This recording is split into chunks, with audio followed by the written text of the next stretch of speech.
राधे राधे दोस्तों, हमारे YouTube channel पर आप सबका बहुत बहुत स्वागत है। आज मैं आप लोग को सुनाने वाली हूँ चौथ माता की व्रत कथा। प्रत्येक माह कृष्ण पक्ष 4 के दिन संकट चतुर्थी तथा चौथ माता का व्रत किया जाता है। दिन भर निराहार उपवास किया जाता है। चंद्र उदय होने पर अर्घ देकर तथा गणेश जी एवं चौथ माता की पूजा करके लड्डू का भोग लगाकर भोजन करते हैं। वैशाख कृष्ण 4 से ही चौथ माता का व्रत प्रारंभ करते हैं। एक समय की बात है कि विष्णु भगवान का विवाह लक्ष्मी जी के साथ निश्चित हो गया। विवाह की तैयारी होने लगी। सभी देवताओं को निमंत्रण भेज दिया गया, परंतु गणेश जी को निमंत्रण नहीं दिया गया। कारण जो भी रहा हो, अब भगवान विष्णु की बारात जाने का समय आ गया। सभी देवता अपनी पत्नियों के साथ विवाह समारोह में आ गए। उन सबने देखा कि गणेश जी कहीं दिखाई नहीं दे रहे हैं। तब वे आसपास में चर्चा करने लगे कि क्या गणेश जी को नहीं दिया गया न्योता, या स्वयं गणेश जी ही नहीं आए। सभी को इस बात पर आश्चर्य होने लगा। सबने विचार किया कि विष्णु भगवान से ही इसका कारण पूछ लेते हैं। भगवान से पूछने पर उन्होंने कहा कि हमने गणेश जी के पिता भोलेनाथ महादेव को न्योता भेजा है। यदि गणेश जी अपने पिता के साथ आना चाहते तो आ जाते। अलग से न्योता देने की कोई आवश्यकता भी नहीं थी। दूसरी बात यह है कि उनको 1.25 मन मूंग, 1.25 मन चावल, 1.25 मन घी और 1.25 मन लड्डू का भोजन दिन भर में चाहिए।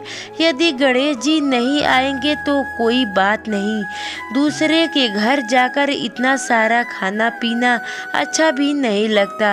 इतनी बातों कर ही रहे थे कि किसी एक ने सुझाव दिया, यदि गणेश जी आ भी जाएं तो उनको द्वारपाल बनाकर बैठा देंगे कि आप घर की याद रखना। आप तो चूहे पर बैठकर धीरे धीरे चलेंगे तो बारात से बहुत पीछे रह जाएंगे।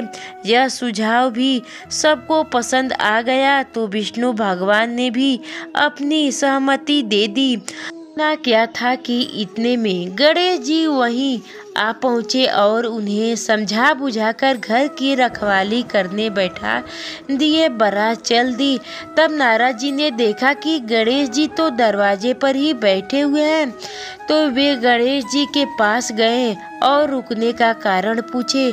गणेश जी ने कहा कि विष्णु भगवान ने मेरा बहुत अपमान किया है। नारद जी ने कहा कि आप अपनी मुस्कान सेना को आगे भेज दे तो वह रास्ता खोद देंगे, जिससे उन्हें वाहन धरती में धंस जाएंगे। तब आपको सम्मान पूर्वक बुलाना पड़ेगा। अब तो गणेश जी ने अपनी मुस्कान सेना जल से आगे भेज दिया और सेना ने जमीन पोली कर दी। जब बारात वहां से निकली तो रथों के पहिए धरती में धंस गए। लाख कोशिश करे परंतु पहिया नहीं निकले। सभी ने अपने अपने उपाय किया, परंतु पहिया तो नहीं निकलेंगे, बल्कि जगह जगह से टूट गए। किसी की समझ में नहीं आ रहा था कि अब क्या किया जाए। तब तो नारद जी ने कहा, आप लोगों ने गणेश जी का अपमान करके अच्छा नहीं किया। यदि उन्हें मनाकर लाया जाए तो आपका कार्य सिद्ध हो सकता है और यह संकट टल सकता है। शंकर भगवान ने अपने दूत नंदी को भेजा और वे गणेश जी को लेकर आए। गणेश जी का आदर सम्मान के साथ पूजन किया। तब कहीं रथ के पहिए निकले। अब रथ के पहिए निकल को गए, परंतु वे टूट फूट गए तो उन्हें सुधारे कौन। पास के खेत में खाती काम कर रहा था, उसे बुलाया गया। खाती अपना कार्य करने के पहले श्री गणेश नमः कहकर गणेश जी की वंदना मन ही मन करने लगा। देखते ही देखते खाती ने सभी पहियों को ठीक कर दिया। तब खाती कहने लगा कि हे देवताओं, अपने सर्वप्रथम गणेश जी को भी नहीं मनाया होगा और न ही उनकी पूजन की होगी, इसलिए तो आपके साथ यह संकट आया है। हम तो मूर्ख अज्ञानी हैं, फिर भी पहले गणेश जी को पूजते हैं, उनका ध्यान करते हैं। आप लोग तो देवतागण हैं, फिर भी आप गणेश जी को कैसे भूल गए।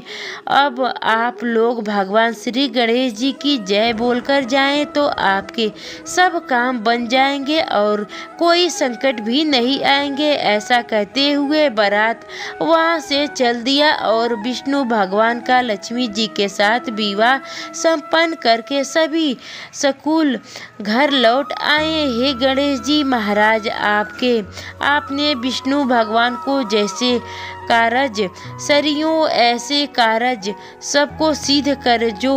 बोलो गजानंद भगवान की जय।